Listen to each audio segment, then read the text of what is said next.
The title of today's talk, as you may have gathered already, is It's Your Funeral, referring to Jewish rituals at the end of life.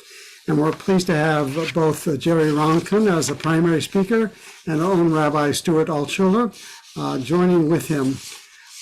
Just a quick bio for both these gentlemen. Jerry has been working for the past 6 years as a Jewish community liaison to Robert Toll and Sons Funeral Home. He's been involved in the community in terms of being a board member of the Artists Series Concerts of Sarasota, and also as a past president of the Columbia University Alumni Association here in Sarasota. He's had a whole series of involvements in various temples, starting with ours, Temple Beth Shalom, as past president of the men's club, but also for 9 years, executive director of the temple. He's also been involved in other temples, such as in Louisville, Kentucky, and Baltimore, Maryland. He himself is a graduate of Carnegie Mellon University and Columbia University, where he got his MBA. As for Rabbi Altshuler, he got his Bachelor of Arts from Berkeley, University of California at Berkeley, was a Russian history major and earned his Phi Beta Kappa there. He was ordained as a conservative rabbi at the Jewish Theological Seminary in 1980 and got his doctorate of Hebrew literature at JTS in 2002. He has served several congregations, including most recently the one in London, England, before he came to us at Temple Beth Shalom in Sarasota. He also served congregations in California, in Illinois and Chicago, and in Norfolk, Virginia, as well as Norwich, Connecticut. And he's been married to his wife, Ella, for 26 years. I'm pleased first to call on Jerry, and then we'll hear from Rabbi Altshuler. Okay. Well, thank you very much, Rabbi Ed. It's a pleasure to be with all of you tonight. A little off topic. I've worked as a Jewish professional for a long time, but one of the things I really enjoyed, I never had a bad day, was when I was president of Temple Beth Shalom Men's Club. People were very nice about it, and I just enjoyed every minute. And I know Al is doing a great job now, and so there you are. So a couple of years ago, I moved to Palmetto, Florida from University Park Country Club, and my next door neighbor invited me into his house, elderly gentleman. I mean, I guess we're all elderly, but he seemed elderly to me at the time. He's since passed away. And he said, tell me about yourself. I said, well, I'm working part-time as for a funeral home. And he broke into a big smile. He was laughing. He says, I am so glad you are here next door to me, because I was in the hearing aid business for my whole life. And people could not believe how much hearing aids were, and they feel the same way about the funeral. People are shocked when they come in to find out how much it's going to be. So we got along just fine. So I'm going to ask all of you, this will take a 5-second quiz. What is more expensive, hearing aids or a funeral? Funeral. Any ideas? Yep. Funeral. Well, the answer is it depends. But I could make an argument that hearing aids are actually far more expensive. As I understand it, you can get them at Costco for maybe $400, but more likely they can be $6,000 to $8,000 each if you buy a premium one. I'm not giving an exact quote here, but funerals are $5,000, $6,000, $7,000, something like that, depending. The problem is you only need to pay for a funeral once. Hearing aids wear out. And guess what? Every couple of years, I don't wear hearing aids, but a lot of people do. You got to replace them. So anyway, that's a little lighthearted beginning to this. This is a topic no one wants to talk about, but it's what I deal with every day. This is a nuts and bolts kind of a little story about what I have noticed in this particular community. There's two parts to this discussion. One is about cemeteries, and one is about what a funeral home does. Some people confuse the two. They think it's the same. Well, they're separate. Let's talk about Jewish cemeteries for a minute. Temple Beth Shalom is the oldest and the largest, and I think the most beautiful cemetery in the Sarasota area. It's located on Circus Boulevard, just off Beneva and Fruitville. It's beautifully maintained.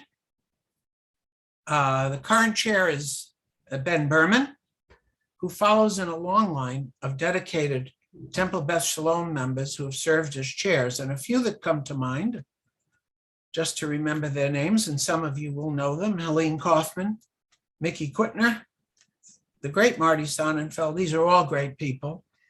And not but least Al Merriam. Al Merriam used to attend the board meetings as representative of the cemetery. And he always had the last word, and his little word was, buy your plots before you plots. And everybody waited for him to say that. Everybody laughed, and then they left. The leaders of the cemetery are different in a way. They stay on for years and years. You can be board president, responsible position, 2 years, you're out for the most part. These people, Ben Berman's been chairman of this for a long time, and it's not a simple job. He's very dedicated. I'm going to briefly talk about, by the way, the cost. The current cost is $33,400 per plot at Temple Beth Shalom. It's $3,900 if you are a member of a local synagogue, and it's $4,250 if you are not a member of any synagogue. I assist Ben. I've been on the cemetery committee since 2003 when I arrived. And for the last 4 or 5 years, I assist him as a volunteer.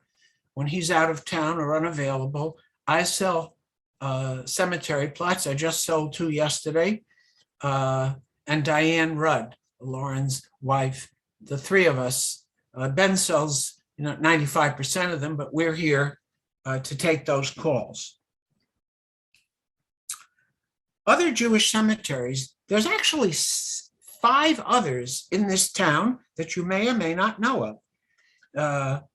4 are located at the Palms Cemetery on the corner of Fruitville and Honore. There's 4 Jewish sections in an enormous cemetery. Temple Beth Israel has one, Temple Emmanuel, Temple Sinai, and the Chabad of Sarasota. They've purchased these plots in bulk from what was then Palms, people that owned it, Palms Robards, and they in turn sell them to their members. They're really only available to the members of those temples, unlike Temple Beth Shalom, which really sells to everybody with slight difference in price. The other cemetery is the Jewish Congregation of Venice, very nice temple down there, and they have their cemetery right behind their sanctuary. So we have a service there, and we just go right out back and bury. So those are the 5 Jewish cemeteries. In addition to this, there's what's called the Sarasota National Cemetery, the Veteran Cemetery on Clark Road. For those of you that are veterans, might be something you wanted to consider. There are many Jews buried there, and I have probably maybe 2 a month there. You can tell there's Jews there because the stone has a Star of David on it. So in order to be buried there, you must be a former active member of the service, and you need your discharge form, DD 214. If you can't locate it, it can be available. You can get it off the internet. It's a 30-minute service. They have a little, I call them a gazebo. It's a little committal pavilion. And the United States government does something very nice for Jewish people there. Jews are the only ones allowed to go from where the service is to the place where the casket is lowered. And usually it's just the immediate family, and we are able to do our tradition of placing earth on the casket and saying Kaddish at that time. So I think it's very nice. So by using Sarasota National, everything there is free. So you don't need to buy a plot. You don't need to have the opening and closing of the grave and the tents and the digging and the concrete vault. By the way, everybody in Florida has to have a concrete vault. The casket's placed into a concrete vault, and you will save a minimum of $6,000 per person if you so choose to use Sarasota National. If one person is in a service, continuing about Sarasota National, if one person was a service member and the spouse is not, both are put in the same grave, one on top of the other. If both are former service members, then the space next to the deceased spouse is reserved for that person. Another question I have that comes up is, I purchased plots up north many years ago. My family plot is there. I purchased these things, but I live here now. What should I do? And these are not the simplest decisions.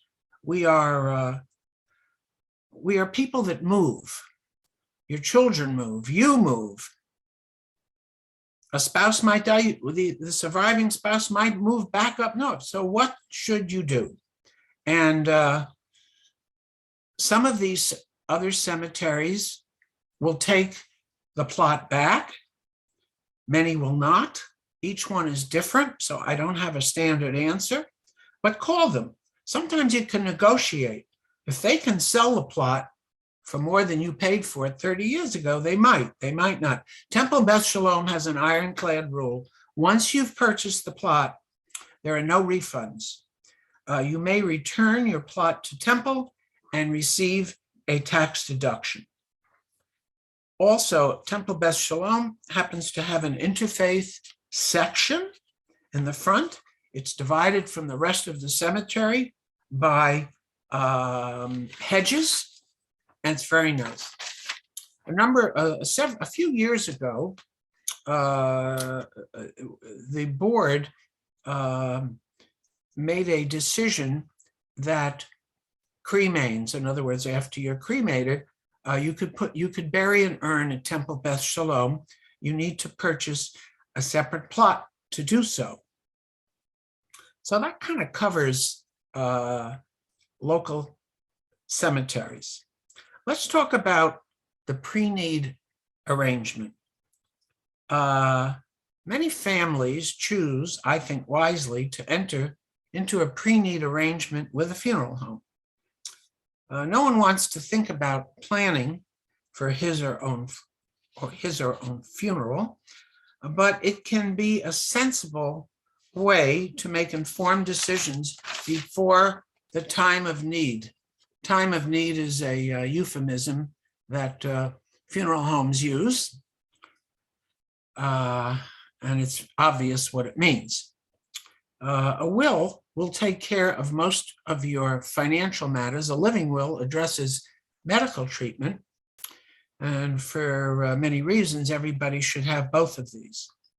Funeral arrangements need to be addressed separately to make sure your wishes are in writing and you share them with your family members, attorney, and whoever else. Knowing your desires will be carried out will provide a measure of comfort to surviving family members and friends.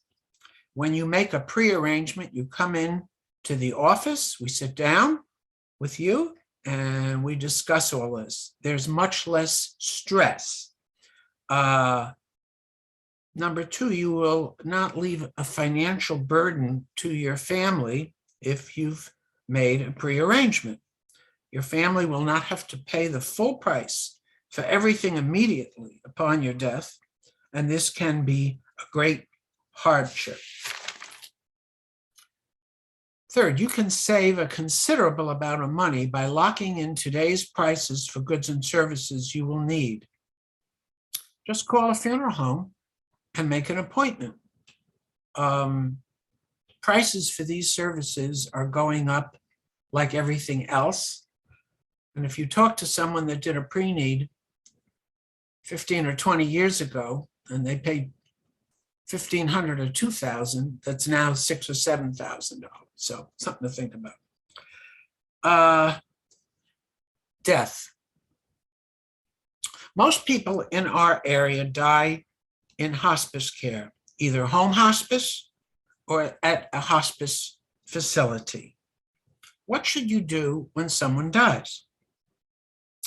If a person is under hospice care or in a hospital, the survivor should, 1, call his or her family, 2, call Rabbi Altshuler, 3, call a funeral home. If a person dies at home, not under hospice care, you must call 911 so the police can come and assist with this. After a body is picked up, either from the hospital or your home or hospice, you will then come to the funeral home the next day to meet with a funeral director who will coordinate all matters with you, the timing, the rabbi, the cemetery, and collect money if there is no pre-need. If the pre-need plan is in place, this process is relatively quick and simplified. We also order your death certificates. The job of the funeral director is to make sure your wishes are followed. What about burying the next day? People say we can't bury the next day. Well, it's been my experience. We try to bury as soon as possible.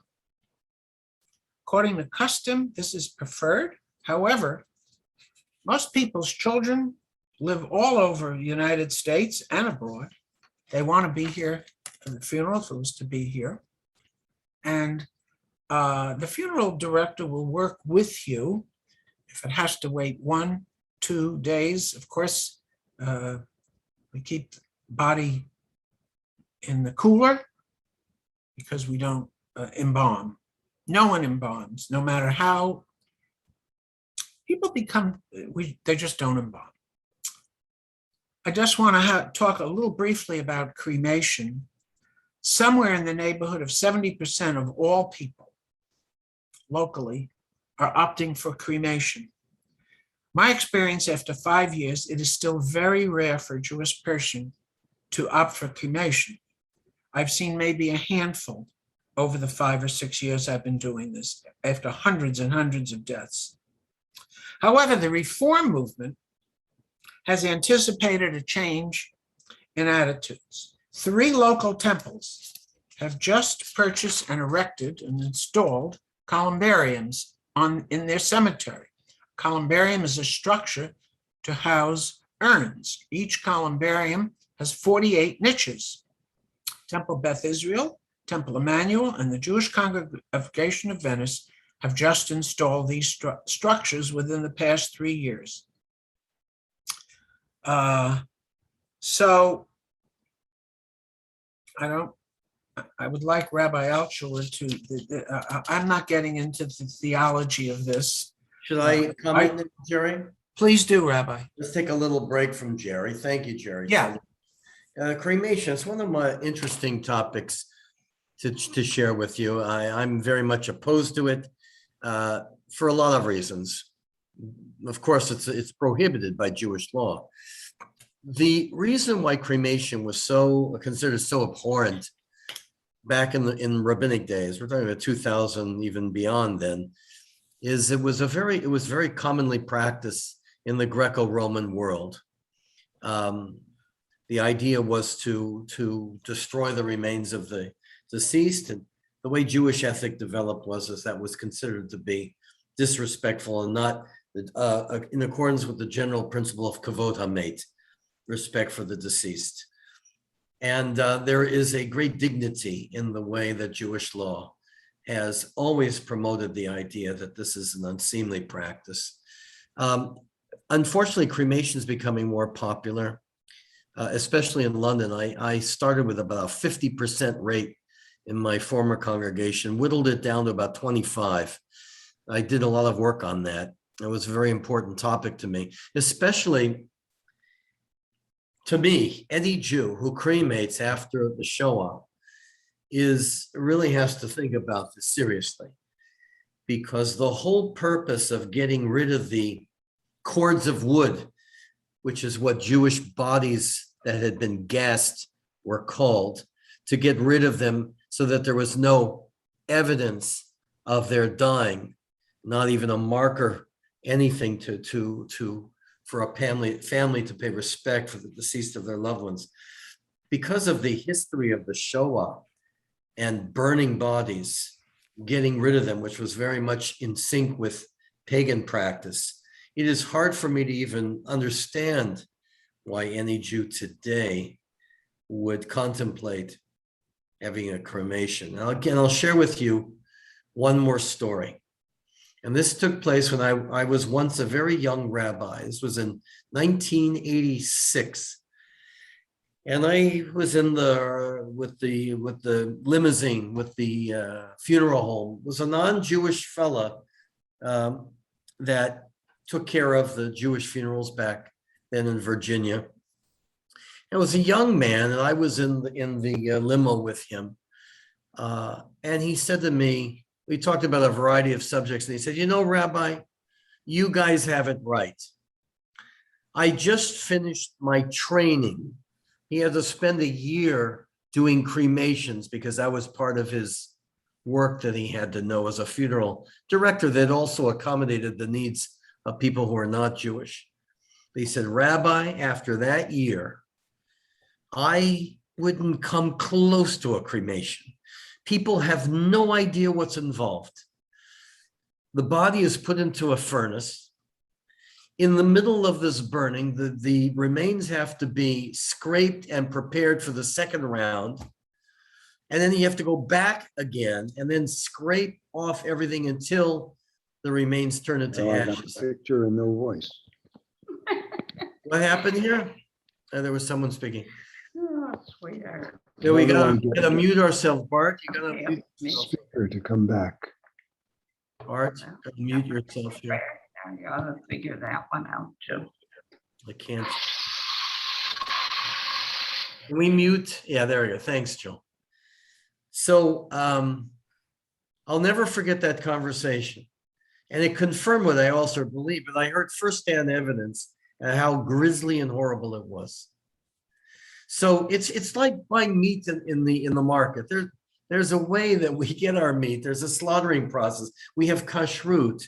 We have Jewish law that is ultra sensitive to the dignity and the respect for life, even of the animal world in the area of kashrut. But when it comes to Jewish burial rites and the respect for the deceased and the beauty and the not the adoration of the deceased, not that there's not a recognition of death, but the respect for the physical remains that God made and the sanctity and the dignity of every human being, which would be our goal. I think that for anybody who's considering cremation, I would ask you to please reconsider that. There's a reason for Jewish law. There are a multitude of reasons for the sanctity of life, which is also part of death, is a part of a journey of life. And we maintain that in everything that we do. It's a beautiful part of Jewish tradition. So that's the read on cremation. It was Plato who was very much a big proponent of cremation. And he was also a proponent of taking the lives of people who are mentally or physically disabled. It was like, just get rid of him, get rid of the remains. They mean nothing. So you see that Jewish law developed as a counterculture, a counter ethic to the way things are. And I think it's needed today more than ever before. So that's my take on cremation. Jerry? Thank you very much, Rabbi. Very much appreciated. Continuing in Jewish tradition, I'd like to talk very briefly about the Tahara. There are two local organizations which offer a Tahara, the ritual washing of the body by a group of dedicated Jewish men and women called the Chevra Kadisha. Temple Beth Shalom. Chevra Kadisha is currently headed by Don Friedman and Leah Zatz. The other local Chevra Kadisha is headed by Rabbi Steinmetz of the Chabad. The Shomer. A very few people, maybe 2 a year, ask me for a Shomer. And we have since made arrangements with someone to sit with the body overnight until burial. It's rare, but we do have that available. Another question that comes up is, I have a plot up north. I want to keep it. How do I get my body from Sarasota up north? And we do this every day.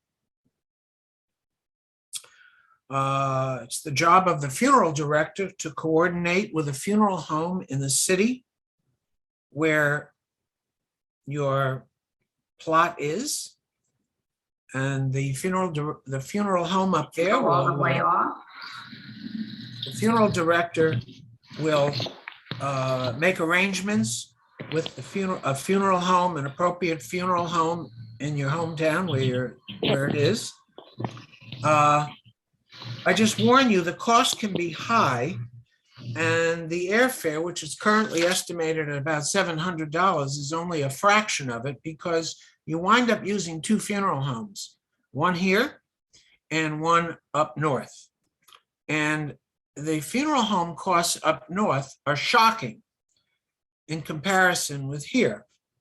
Last week, I was made aware of a case where a northern funeral home do the same thing we do they were going to charge about $14,000, where we charge less than half of that. So it's something to be aware of when one is going to your family plot up north.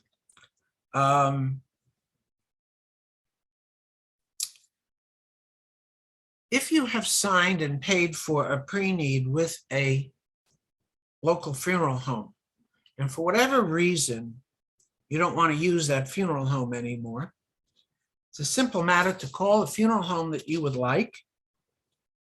You will get a complete refund, and you can use the other funeral, and you don't have to call the other funeral home.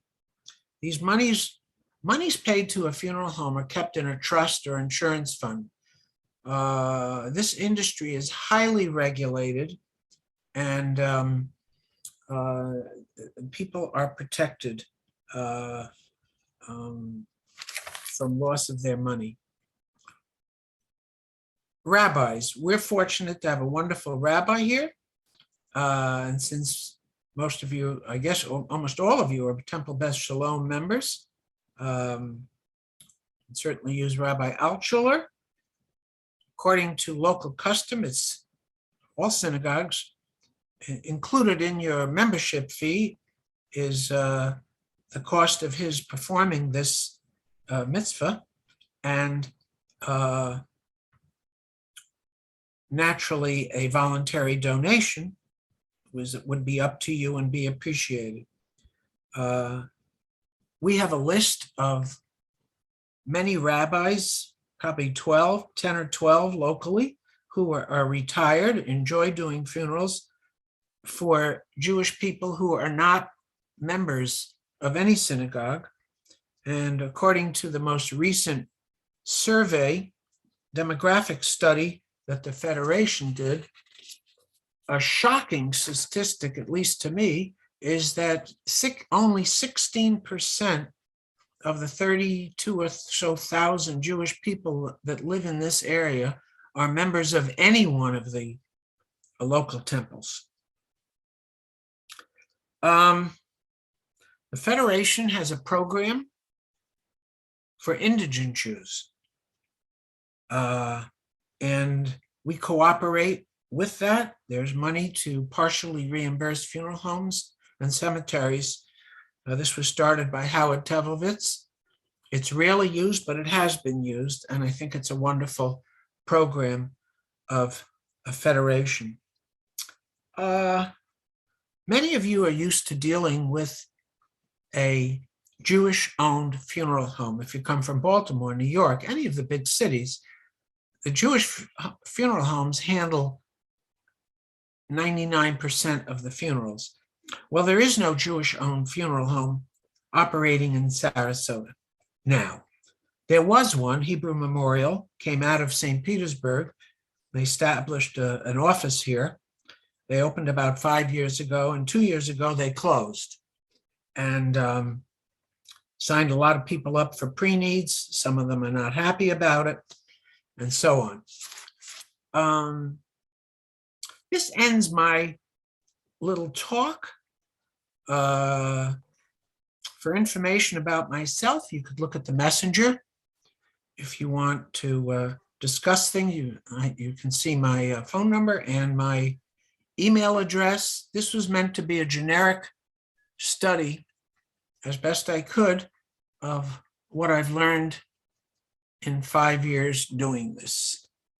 Rabbi, would you care to elaborate on anything? Yes, I made a whole list here, so I'll try to go through this quickly because we should have a discussion, but there were a couple issues. First of all, the question was asked, I've been asked here as well, what happens in the case of a suicide? Because generally Jewish law is opposed to suicide. However, it's very uncertain because someone has to be of knowledge, of sound mind. That's Jewish law in order to, because in the old days, they used to separate suicides from the rest of the burials in the Jewish cemetery. Obviously, our understanding of suicide and psychology and the problems that were related to it are much greater now than they were even 100 years ago. Emil Durkheim in the late 19th century changed a lot of that discussion. So there is except for some of the more strident Orthodox cemeteries, I know in the conservative movement that we've made every effort possible in a time of great hardship for a family, usually. I've officiated at about 3 or 4 in my career. They are not easy, but certainly the family doesn't need to hear at a time like that, that their son or their whatever I had a very tragic case of a teenager once who committed suicide, that they're cast away in the Jewish cemetery. So I'm very much opposed to it. And the basis for this non-exclusion of suicides is based on the fact that our knowledge of suicide is much greater now. And in very rare cases, you have, and think of all those Jews, by the way, living in Germany, the massive number of suicides through the Shoah into the late 1940s, even of Jews who were not deported, was massive. The idea of excluding those people with the background of what happened at that time would be unconscionable, I believe. And so therefore, our attitudes towards that have changed for the better today. Now, there's also a question that was asked me regarding the Tahara. Don Friedman's here, so I want to pay special note to that. The Chevra Kadisha, which means holy community, holy society. We don't know exactly when the Chevra Kadisha was formally put together, probably sometime in the late Middle Ages. It was considered to be the highest vocation of any Jew living in any community to take care of the remains of the deceased. My own grandmother of blessed memory was the head of her women's Chevra. The men and the women do separate. Women do women, men take care of the men. And she did that for all the years when I was a kid. And I'll never forget that because to her, it was just so important, not only of her study of Judaism and her devotion to Judaism, but she considered it to be the greatest honor. People used to knock the door down, Don, to get on the Chevra Kadisha because it was considered to be the highest form of Jewish devotion. So I want to thank Don formally for everything he does. It's a very special place in my heart. It's not an easy task to do so, to really face death. But all my experience has been, I'm sure Don would tell you the same thing, that there's never been a person I have trained for Chevra Kadisha to do tahara, which is the Hebrew word for purification. I've never in my entire career had anybody said, you know what, I'll never do that again. That was a horrible experience. Everyone who has taken their part in the preparation for the deceased has always said to me, Rabbi, that was so emotional, so moving. I felt so at peace with taking care of this man that I didn't even know and preparing him for his final rites. It's not a long ceremony to prepare the tahara. I don't know, Don, how long you take, but usually 30 to 40 minutes. It can be done usually by 3 or 4 individuals. The main part of the tahara is the pouring of the water, which is symbolic from the prophet Ezekiel of the purification at the time of death. One goes to their creator purified from sins, from wrongdoing. But more important than that, it teaches the living. I think it was Abraham Lincoln who said, you can tell the character of a society by the way that they take care of their dead. It's not that we glorify death, but the sensitivity towards life and the passing of life is so unique in Jewish tradition. We have taught the world that death is not to be taken cavalierly. And the society that reveres the sanctity of life even after death is a society that will continue to cherish life. I think this is a provable fact. And the ceremony is beautiful. There's a recitation of certain texts. There's a humility involved. God forbid we make a mistake in preparing the tahara. The deceased is prepared like a Kohen Gadol.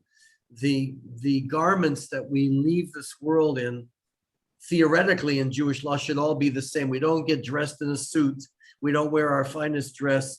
We are dressed in tachrichim, white shrouds, to symbolize the purity after death and the idea that every Jew, male and female, no matter what their avenue in life, poor or rich, scholar or not scholar, rabbi or non-rabbi, are all buried the same under God. Everyone has that dignity, and everyone deserves to have that dignity when they pass from this world. And it's really something. Don, I think you'll agree that one of the hardest parts to learn in Torah, which I still, the tying of the girdle and the everything has to be tied a certain way in the formation of Hebrew letters that are part of the ritual. But it's quite a dignified process. And after the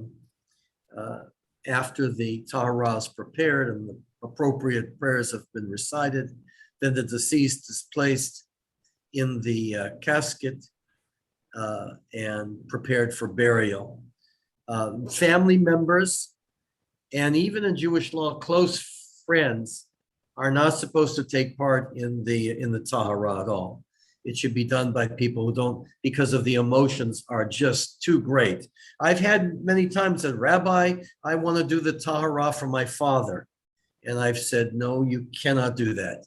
That is too close to the burial, and it's not good for you to be so close to your father in the preparation for death. If someone is, it's a difficult thing, but if someone has been torn by an animal, it says in the Talmud, and is too, because in the Tahara, the body is cleaned, every part from the eyelashes down to the toenails. The hair is combed. Uh, Everything is prepared with such a dignity. If there's too much blood, or if there's a danger to anybody in terms of infectious disease, then of course Jewish law says that the tahara is passed and tahara should not be done. We don't know how old these rites were. There certainly are references to it in Talmudic sources and rabbinic sources. It's a beautiful part of our tradition, and unfortunately, very few of us. I've been involved as Jerry with funeral homes, and I know what happens in non-Jewish funeral homes. The idea of embalming, of wakes, of taking the deceased and trying to make them alive is just completely contrary to the ethics of Jewish law. We don't have open caskets at funerals. We don't have wakes. I think I've said this to Jerry in my sharing stories with cemetery and funeral people. Again, from non-Jews will say, people want embalming and makeup. These are people are not Jewish, before the burial, before the wake. And inevitably, there'll be somebody in the family coming up to them and will say, Joe, or whatever the name is of the funeral director, that's not the way my mother looked. You failed to make her look better. She should look beautiful when she gets married. The funeral director has to say, Mr. Smith, your mother's deceased. This is not a time to remember her when she was living. Don't mock the deceased. Give them an appropriate farewell of dignity, and remember them how they were when they were alive. That's the pulse of Jewish ethics when it comes to preparation for burial. Just a few other notes here. Jewish funerals, by definition, are simple affairs. Generally, texts are recited, biblical texts, sometimes rabbinic texts, to honor the deceased. I try to pick out appropriate psalm texts, other passages that honor the particular virtues of the departed. And the main part of the funeral is the hesped, the eulogy, which does not have to be delivered by the rabbi. I always ask family members if they would like to have a member of the family, a child, a spouse, say some beautiful words about their one. The guiding rule of a hesped, though, is not necessarily 100% honesty, but as the rabbis teach us, at that time, you accentuate the positive of the person who's deceased. And every person has positive virtues, I have found. Sometimes I have to dig. I have to ask and inquire of families until they finally open up about how their father influenced them in life. He was difficult, but now that I realize he taught me values of hard work, whatever it is. And that's what we should definitely try to emphasize at the funeral. Funerals can take place anywhere. We know that from rabbinic sources, the funerals used to take place in homes, and then they used to escort the casket from the home past the synagogue to the burial place. That's the way our great grandparents did things in the shtetl. They didn't have funeral homes, but they did have homes, and the Chevra Kadisha would take their wares to the homes and prepare for a farewell there. Funerals at synagogues are generally not the norm. They're supposed to be reserved in places of worship, the Beit Knesset, for dignitaries of the synagogue, scholars, the morim, teachers, and not, there are some communities that have burials in their sanctuaries as commonplace. And that's really not the norm in Jewish law. Burials are also very dignified. The idea is to do as much of the burial for the people who are there. It's not easy to shovel the earth into the casket, but the idea is to recognize that the relationship has changed from a physical to a bond of spirit. And it's very important for mourners to reach that point when they can hopefully move on as quickly as possible. You know, Jewish ethic is the more life, the more that we remember our loved ones. And that's, by the way, the word Shiva means 7. In rabbinic thinking, the idea of Shiva was 7 and 7 only. Don't think that you're mourning for your loved one in your home for 2 weeks, that you're paying more respect. That is less respect, because the goal of Jewish mourning is to get us back as quickly as possible with the loving arms of the community. That's why we bring the minyan into the home, into the Beit Avil, the house of mourning, as much as we possibly can, to teach to bring that compassion to the mourners and let them know that they're still in a loving world that needs them, and to try to get them back into life appropriately. We need to rend the garment, the kriya. We need to mourn. We need to cry. We need to sit on the floor. We need to not bathe or shave and all those things that are technically a part of the Shiva week. But after the week, and by the way, the days of the Shiva are counted from the day of the funeral. So if a burial takes place on Wednesday morning, the Shiva ends, Wednesday's counted as the first day. The Shiva ends on Tuesday, usually 10 or 11 o'clock in the morning. And Shiva ends symbolically with a walk around the block. There's a candle that's lit for the week. There's no blessing that's recited. It's just to remember that the individual who's passed will always be remembered as a loving spirit in the home and the lives left behind. Simplicity is the Jewish ethic. Don't think that you have to get the most expensive and elaborate casket in order to do greater favor to your deceased. The simplest, the better. Golda Meir even passed on having a casket when she was buried in Israel. And we're not allowed to do that outside of Israel. But the idea was, if you're going to spend more money, spend it on tzedakah, to your synagogue, to medical research, to the living, to the living, to the living, to the living. Tzedakah matzil mimavet, the rabbis teach us. That tzedakah, the giving to life, saves us from death. It takes the sting of death away. That is a Jewish way. We don't need elaborate caskets. We don't need elaborate floral arrangements. The simpler, the better. When I'm buried, I don't want my family to spend a penny more. When we go from this earth, the dignity is the remains. I don't go with my casket. I go knowing that my loved ones will say Kaddish and reaffirm life. That is our way. And that's very important, because not all, our community is doing it very well, but not every community is doing it. I've been in communities, I've seen in Chicago, I've seen caskets, Jerry, over $15,000, $20,000 that people feel they need to spend in order to, and some of those very expensive caskets are kosher. They're wooden caskets, but with engravings and all this elaborate stuff. You don't need to do that. So that's important too. Funerals never take place at night. Funerals never should take place on Shabbat and holidays, except second-day holidays is an exception for that. But the idea here is always, here's an unusual situation. Let's say you have a loved one who dies 5 hours before Passover begins. You know what I have to tell them? Shiva's canceled.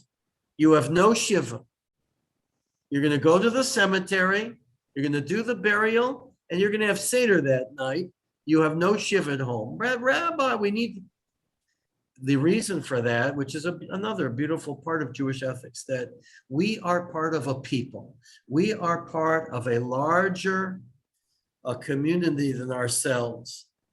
And so therefore, when it comes to a community celebration, such as a Chag, not Hanukkah, not Purim, we're talking about the major holidays, Rosh Hashanah, Yom Kippur, Pesach, Shavuot, and Sukkot. Shiva is canceled. So if you have a death between Rosh Hashanah and Yom Kippur, Shiva comes to an end. And the idea is because the community's synagogue and observing their holiday. The only other note that I put here, and I have other questions, is that Jerry mentioned about planning ahead, which I heartily endorse. I've been with families in which who have been so relieved by their children not having to pay enormous sums of money at the time of death, to plan ahead. And in Jewish ethic, not only should we plan ahead for the monetary needs of a burial, but as well for the ethical and the religious needs. So you should all be spelling out real clear for your loved ones, where you want to be buried, how you want to be buried, how you want Kaddish to be recited. It's okay to remind your kids to tell them they should recite Kaddish for their parents, their loved ones. And also to leave a message for your children. It's called an ethical will, and it's unique to Jewish tradition, where you spell out your desires for your children, for your spouse, for your siblings, whatever. So I heartily recommend that. And probably at some point we should have a workshop in ethical wills. It's a very moving experience. Kaddish, I'll finish with this. Kaddish is recited for parents for 11 months from the day of burial. After that, the yahrzeit is observed on the day of death. Most people don't know that Kaddish for siblings, for children, and for spouses is really only a 30-day obligation. For parents, that is the reason for that is because the one commandment of the 10 commandments that's recited is kibud av va'em, to respect your mother and your father. And because of that, the kriya, the rending of the garment, takes place on the left side by the heart, and the mourning period is of much longer duration than for other relatives. And then there's there's stages here. There's shloshim, the first 30 days in which we get back to work and life, but we don't go to certain parties. A lot of it is discretionary. And then during the course of the year, especially in the case of a parent, we refrain from public celebrations. And then we remember our loved ones on their yahrzeit. Not only do we light the yahrzeit candles, which is another beautiful Jewish tradition, but also to try to give tzedakah. It's a good time to give tzedakah to the synagogue, to worthy needs, and again, to perpetuate life. That is generally the Jewish ethic here. So I've spoken way too much, and I think that we can maybe get some questions. Okay, so thank you very much, Rabbi and Jerry. Extremely informative hour. We are going to go long, but I don't think anybody minds. I had a question, but I think I'm going to save it until the end. We'll see what the time is. We do have a few questions in chat, so let me start with those. Jerry mentioned in the veteran cemetery, burying one on top of another. Does Jewish law allow such burial? One on top of the other. I will defer to Rabbi Altshuler. I have a feeling most of the questions as a are for matter the of practice. It's done all the time. But Rabbi, what is your thoughts? Yeah, and it was an old practice, and especially in Israel, they're doing 3 and 4 layers because of the scarcity of burial ground there. It's certainly allowed by Jewish law. There are requirements in terms of spacing between one and the other. And Jerry, you might talk about how you do that, but it's certainly in accordance with Jewish law. In London, it was very commonplace in the Orthodox cemetery, as well as in our synagogue cemetery. So, and I know in Israel that they do it often because there is such a scarcity of burial ground. So it is certainly in accordance with halakha. Jerry, isn't that what you do? There's a certain space between. I'm not part of the veteran cemetery. They have a staff of 5 or 6 people there, and I don't know what space they leave. What they do, yeah. Can't answer. I'm sure they do. All right, Yeah. so let me go to the next question. And of course, we're all familiar with the how popular mausoleums have become. Are there any views on above ground burial? I will tell you that we have them from time to time, not many, but we probably have 1 or 2 a year where it's above ground burial. What's the Jewish view on that? What's the Jewish view, Rabbi? Well, again, here we have some precedent from the Second Temple period. We know that Jews were buried above ground, that there were mausoleum types of burials. Not everybody was buried on the earth. They were buried in ossuaries, and which is a collection of the bones, in which they used to take the bones out of the burial place and place them in these ossuaries that were then placed in these huge caves, sometimes caves, and that extended above ground. So many have written about it's not encouraged, but you have to be really hard pressed to say that all mausoleums are not kosher and not allowed. Although I don't know, Jerry, what your experience has been. Are there mausoleums in any Orthodox cemetery burial areas that you know of? I can't think. I don't know all the Jewish cemeteries, but I think it's frowned upon with Yes. Orthodox. Yeah. I mean, in ground, Right. And I think that's generally been the view that, but there is some precedent back in Second Temple and the rabbinic period days. I'm not an expert in the area, but I remember reading about the fact that there is some precedent for that. So Right. not yeah. something we encourage. And just as an aside, there's in Woodbridge, New Jersey, where a lot of my family are buried in Beth Israel Cemetery. There is a very large mausoleum that they've constructed, and people from every branch of Judaism are buried in that cemetery. I don't know what the Orthodox view is on the use of the mausoleum, of course, but it's there. So I have another question here from the chat. If one is a Kohen, what are the rules in terms of funeral attendance? Well, my understanding, they don't enter a cemetery. They're not allowed to. you have to as a understand visitor. the reason for that is going to be something that we're talking about tomorrow, actually, in my class, is that it all stems from the practice of the Egyptians. The Egyptian priests were not allowed to come in contact with the living. They only could officiate for the dead. So the Torah in Leviticus, which is so much of the Torah, was anti-Egyptian. And a Kohen in Jewish law could not come in contact with the deceased, with the dead. Total opposite, except for 7 relatives, the 7 major relatives: spouse, brother, sister, son, daughter, and father, mother. And those exceptions are in the Torah itself, chapter 22 or 23 in Leviticus. I think it's chapter 22, 21. So today, those who retain the sanctity of their Kohen and Levi status will refrain from being part of the cemetery. There's certain separation that is allowed, and many cemeteries, and correct me, Jerry, if I'm wrong, there is a Beit Kohanim at the cemetery that we have, isn't there? Isn't there a place for the Kohanim during the I'm funeral? not aware of it. I thought there was.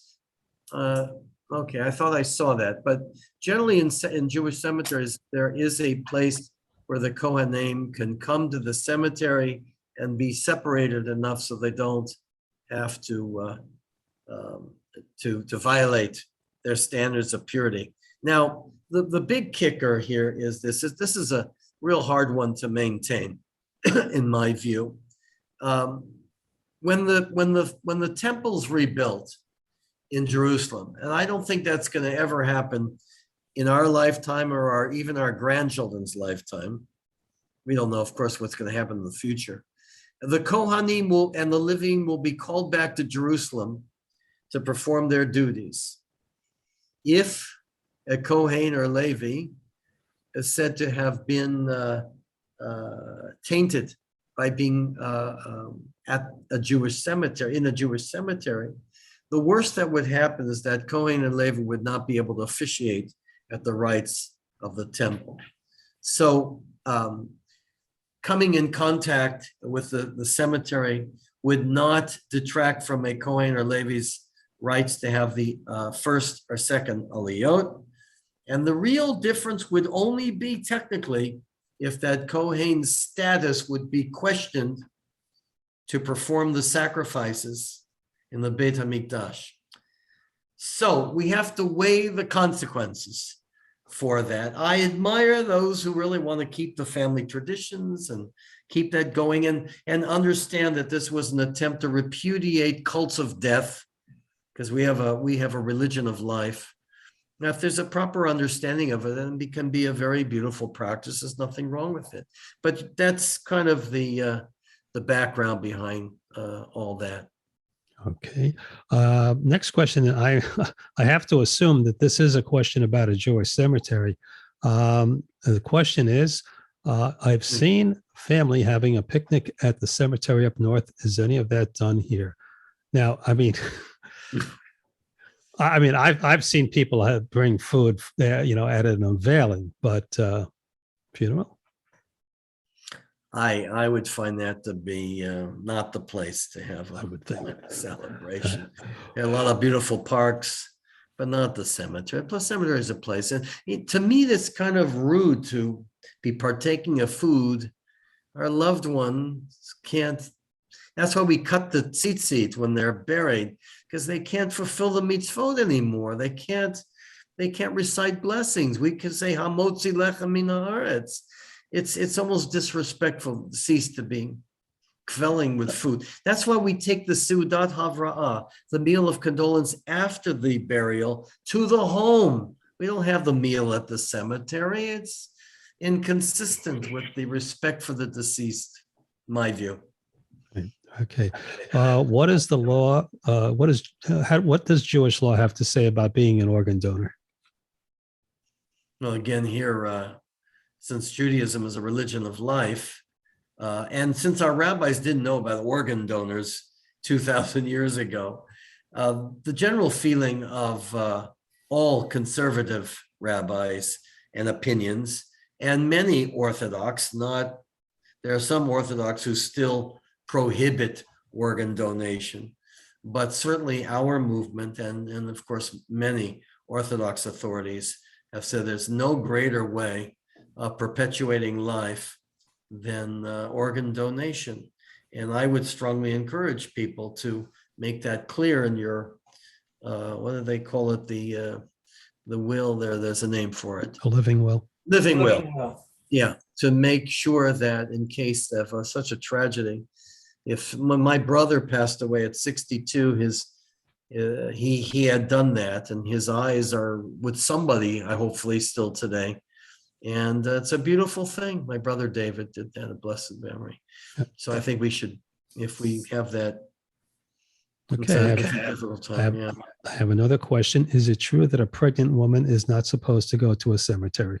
That's Baba Misa. Okay. Totally Baba Misa. All right. Yeah. All right. So I'm going to ask for a question. Don, I see your hand, but I want to circle back to one thing before I ask for hands. And we're going back to cremation for just a moment. Rabbi, you mentioned that it is felt to be disrespectful to the deceased to have a cremation. But my question, it's actually a two-pronged question. What about if in life the person expressed the desire to be cremated? Are we not being disrespectful to that person by not cremating them? That's one. And the second part of it is I had a conversation with another rabbi, conservative rabbi, who was very, in his personal life, is very observant. And I asked him about this, about would he perform a funeral? And what he said was this: he would perform the funeral service because the body is still there and he's doing a service for the family. He would not, of course, perform any kind of a ritual at the crematory.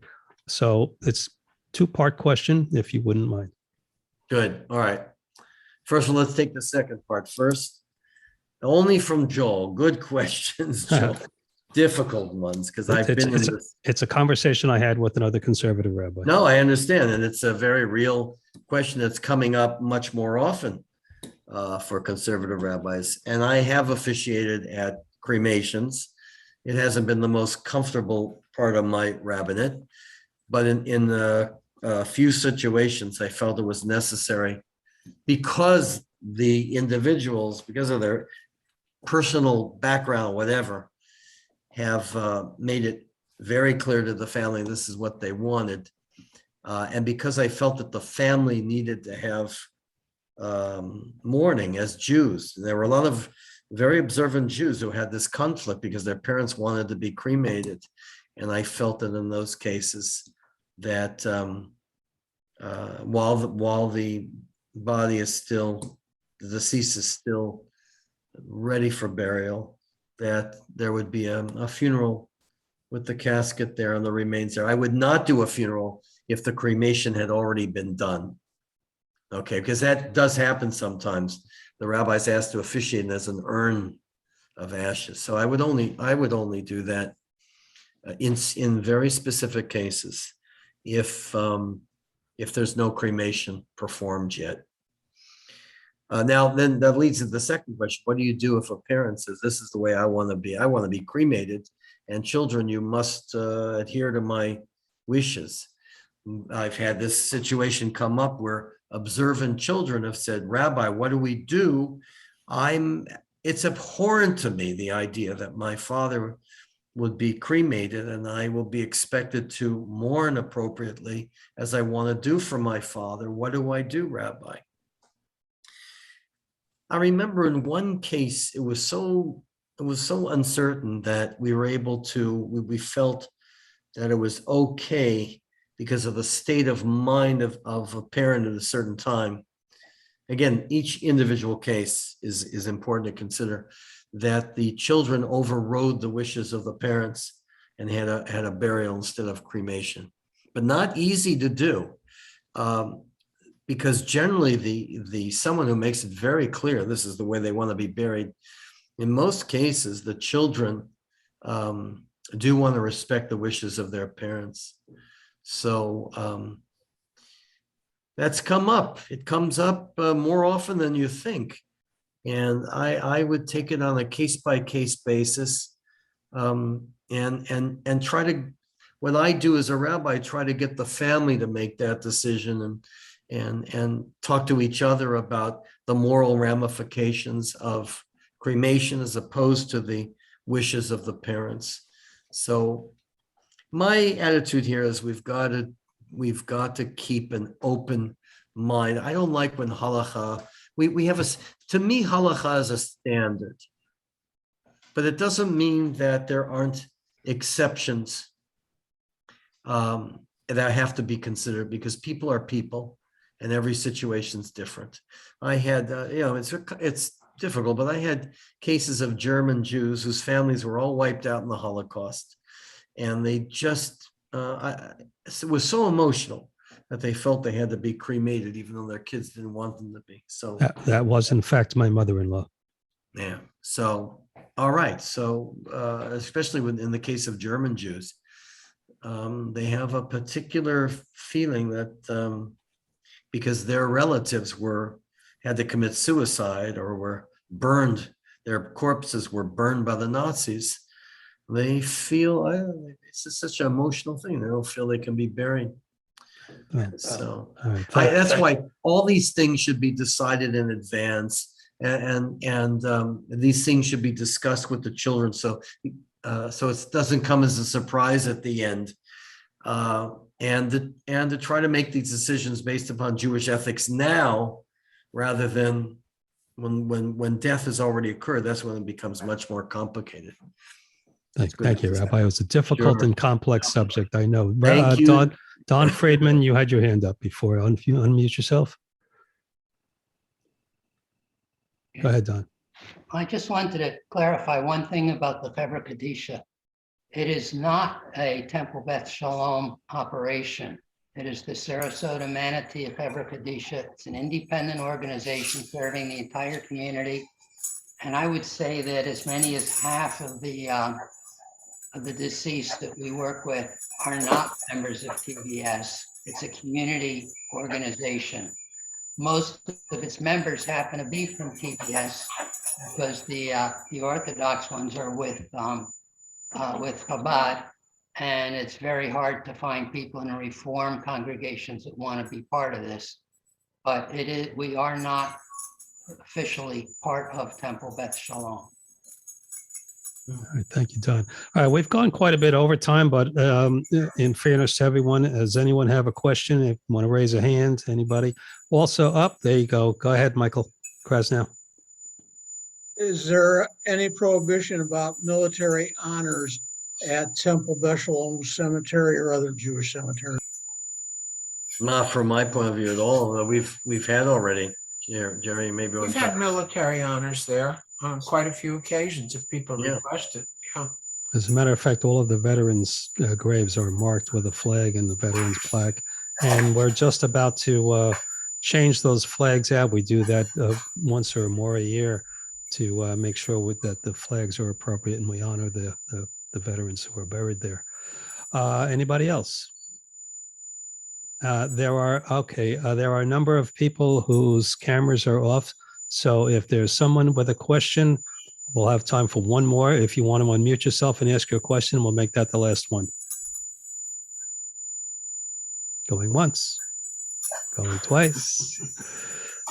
All right. Well, I want to thank Rabbi Altshuler, Jerry Ronkin. Thank you, everyone, for participating. This was, I think, one of the best ever. Certainly informative, certainly educational.